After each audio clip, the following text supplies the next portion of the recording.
I wrote the Mindfulness-Based Eating Solution because I wanted to reach a larger audience with the practices that had proven successful in my mindful eating classes. From that experience, I discovered that many, if not all, people struggle with how to eat and how to treat their bodies well. And these results are often reflected in disordered eating and other health-related issues. So since this is such a universal issue, I thought this book would really provide a pretty great service to the general public, and would provide an antidote to the excessive diet plans that end up being really frustrating for people. Because this book is really a non-diet approach to help people find peace with food and with their bodies. Doesn't that sound fantastic? I love food. I want people to love it as much as I do, while at the same time realizing that having pleasure with food and finding health with food can go hand in hand. So what is mindfulness? It's certainly being talked about a lot these days. But before I talk about mindfulness, I usually like to talk about mindlessness, because I think we know so much more about that. And there's a great quote by Leonardo da Vinci, which describes mindlessness perfectly. He says that the average person looks without seeing, listens without hearing, touches without feeling, eats without tasting, moves without physical awareness, inhales without awareness of odor or fragrances, and talks without thinking. When I read that quote to people, I see their heads shaking up and down in recognition of how they live. It pretty much sums up the human condition. And it's really not hard to comprehend the consequences of living like this, particularly when it comes to eating. People really do eat without tasting. I have people tell me all of the time that when they start practicing mindfulness, they discover many of the things about the food that they eat.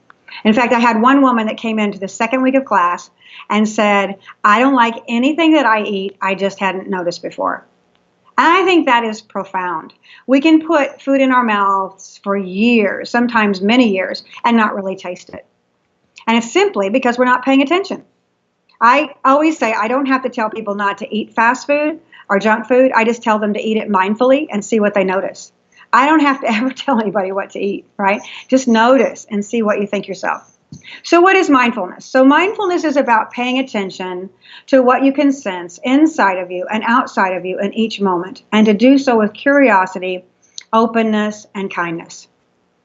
So it's about being present with all of your senses and knowing what your relationship is to the experience of the present moment. And the skill of mindfulness is something that you can train in. And eating is one of those activities that you can use to increase your mindfulness. So if you pay attention before, during, and after you eat, you will know many things that will help you.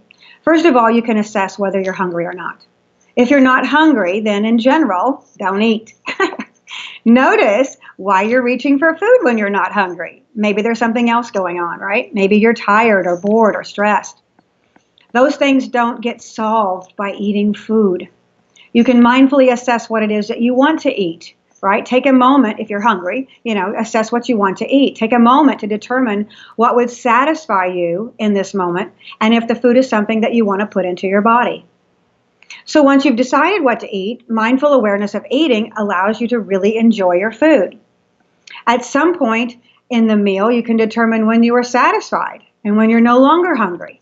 So mindfulness helps you to stop when you're satisfied, because you're aware that you've met your taste and hunger needs. You've been present for the experience.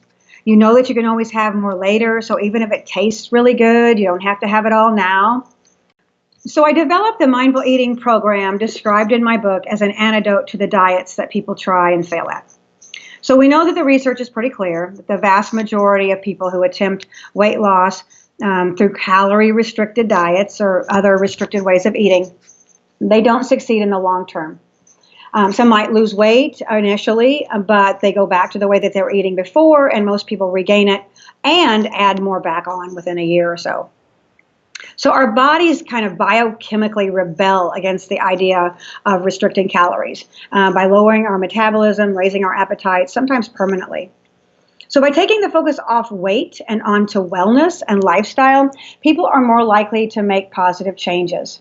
A mindful, non-diet approach takes the focus away from weight, and it takes the focus inward. right? It helps people to learn to be guided and to trust their internal signals about what to eat, when to eat, how to eat, and why to eat.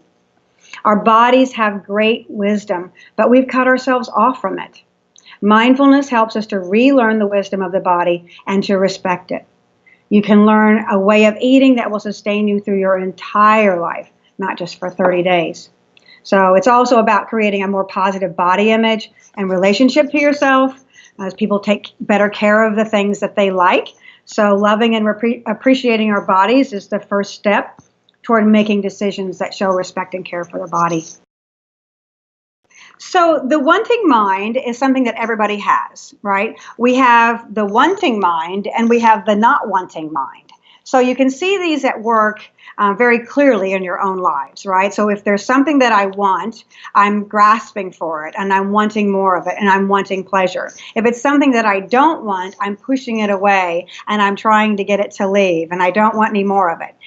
And psychologically, that makes sense. We want pleasure, we don't want pain. Okay. But if you look at your own life, you can see very clearly that that's impossible. We have both pleasure and we have pain, and both of them are part of life.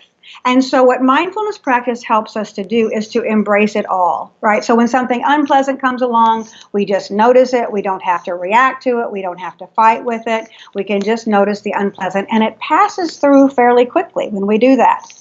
When something's pleasant, we can be there fully for it. We can enjoy it. We can savor it. And then we can let it pass because we know there'll be more pleasant events that come along. What happens is if we don't really realize this, we're constantly in this struggle with life trying to make it a certain way. And the struggle itself makes life unpleasant. So if we give up the control and let life flow freely through us, we will get to experience the whole plethora of emotions and pleasures and pains and really become human, right? It's about becoming human, which is a lovely thing. So some of the things that you can begin to do today is just to be aware of your body and be aware of when it gets hungry. Do you even know when the body is asking for food? This is something that people don't normally think about, which is strange because we eat food every day, but yet we don't even think about tuning into the body to see whether it's hungry or not before we eat. We've become very structured, right? We eat at 8 and 12 and 7 or whatever. But start to check in with your own body. Ask your body, see if your body is actually hungry before you eat. And if it's not, ask yourself, why am I reaching for food? All right? That can give you all kinds of information about what your relationship is with food. In general, eat when you're hungry, physically hungry. And so today, as you go through the rest of your day, just begin to notice, is that what you're doing or not, right? Just start gathering information. The next time you put food into your mouth, can you ask yourself, where did it come from? Right? Is this food that I can recognize? Do I know if it was grown in the ground or raised on a farm? Or can I tell at all what ingredients are in here? Ask yourself briefly, is this food I would like to put into my body? And then as you're eating, can you slow down and really savor? Chew your food thoroughly, savor your food. Really notice, do you like the food that you're eating? Is this food that you can say is yummy and tasty? Right? If not, why are you eating it, right? And as you're eating, can you begin to tell when you're getting satisfied?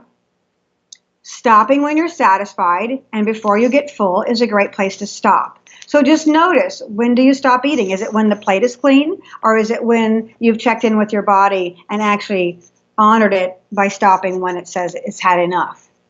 And then afterwards, notice how you feel. Whatever it was that you ate, did it energize you? Did it make you fall asleep? Food that we put into our bodies has an effect. See if you can notice what that is.